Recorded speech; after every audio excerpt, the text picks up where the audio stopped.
All right, thank you, candidates. And here is your next question. Do you support national referendums? And we'll start with Jeff? No, Jeff went last. Okay, Chris. I apologize, Janet, but is there anything to be more specific than that? Is there something specific? Are we talking the process, or are we talking? What are we talking about here? Yeah. Is the person that Right here. submitted that? You want to clarify? Yes. Former Senator Mike Gravel. He. Can everyone hear me? All right. Yeah. All right. Great. Cool. He. What? Yes. Just. Oh, absolutely. Hi, my name is Matt Ingalls. Get behind it. It's gonna feedback. All right, gotcha. I'll stand in the center. Maybe that will not do that. To the left, please. To the left. all right. Well, anyways, my name is Matt Ingalls. And what it is national referendums is well, at least Mike. Shoot. All right. At least Mike Gravel's version of national referendums is create a fourth branch of government called the people. And what it is that starts off with an initiative, just like how you have local referendums, state referendums, where you vote on the issues. It's just like that, but it's on the national level. That's it. That's it in a nutshell. Yeah. Thank you. You're welcome. I appreciate that. Yeah. No. Not get my vote. Sorry. Long time. I don't think we need national referendum. I actually just think we need members of Congress to do their job. I grew up in a state that has a very active referendum problem, problem. It is a problem. What has happened recently is that, talk about dark money, there's even more money that goes into referendum. At least candidates have contribution limits that we can take. The problem with most referendums recently is that they are run by an industry. It's very seldom that you get an actual citizen-led referendum. It's more likely that an industry comes in, spends millions of dollars, and takes over the electoral process. All I want to say is, please look at Mike Gravel's national initiative. I know Mike Gravel is, yeah. Cool. Well, please look at his bill. Okay. Well, we have a national referendum system. We have a constitutional amendment process. Those are national referendums, and we made it, we obviously made it very hard because we have a huge population. So, the ERA amendment was finally passed, the 34th, 37th state? 38th. But every constitutional amendment is a national referendum. We make it difficult because of rewriting the organic law of this country has to be difficult because it has to match what the vast majority of people in the country want. 2/3 of the state legislatures, 2/3 and 3/4 of the House, so in the Senate. So we have that as a system. It's very difficult because we need it to be difficult. If it was easy to rewrite the Constitution, people would do it all the time. Citizens United is not it's a case law, but it's not organic law. We can pass a constitutional amendment to eliminate or to remove Citizens United as a law in this land, and those are the way that we can do it. All right. Referendums. So thank you.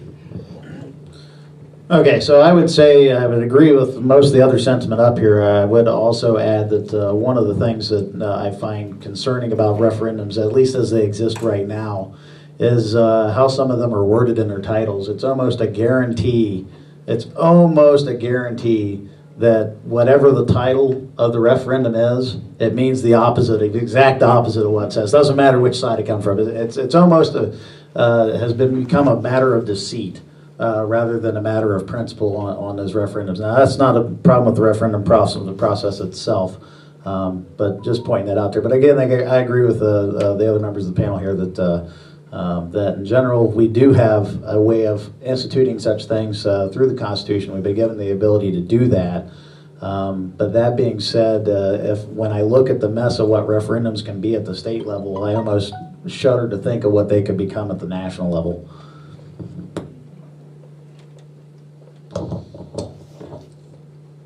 So I'm going to be like someone and be short. I once took an oath to defend the Constitution, and I'm okay with the Constitution as it sits. All right. Thank you. All right, thank you, candidates. Okay, we have another question from Matt. You should be unmuted. You Yeah. hear me? You guys hear me okay? All right, great, cool. Hi, my name is Matt Ingalls. My first question is it okay if I record this?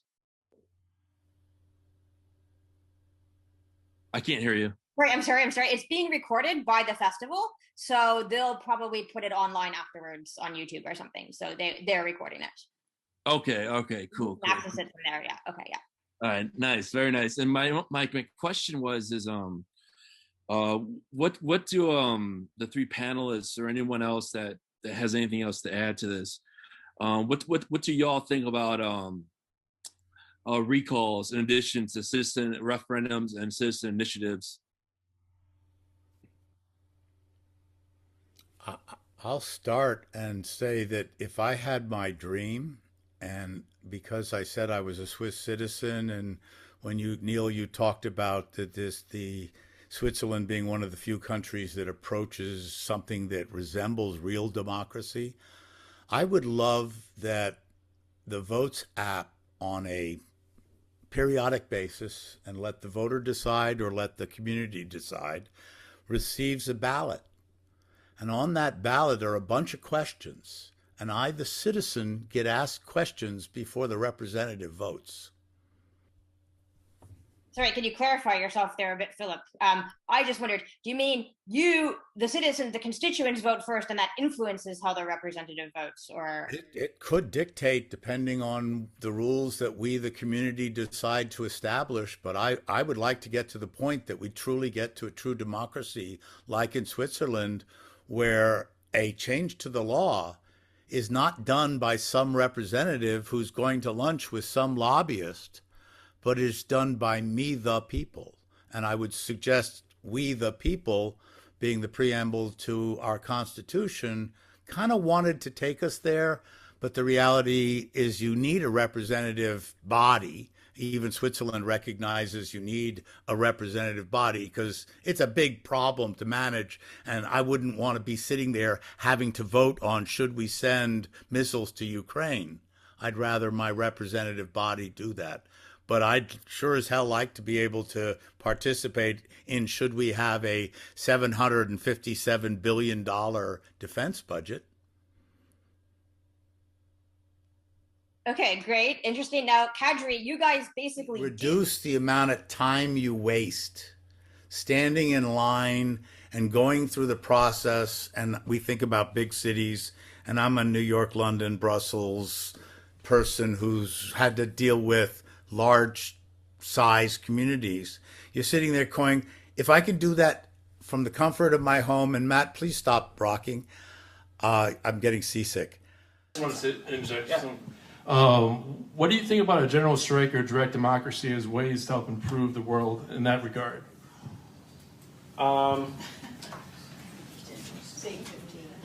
Yes. Yeah, I think we're going to have to just very quickly, a general strike is actually something Palestinians used in the 30s and throughout the 60s, and they would do that. They would knew the British at that time. Americans doing one. Right, so until there is, that support is big enough that a general strike would hurt anyone but those who are striking, because we're not going to get our paychecks.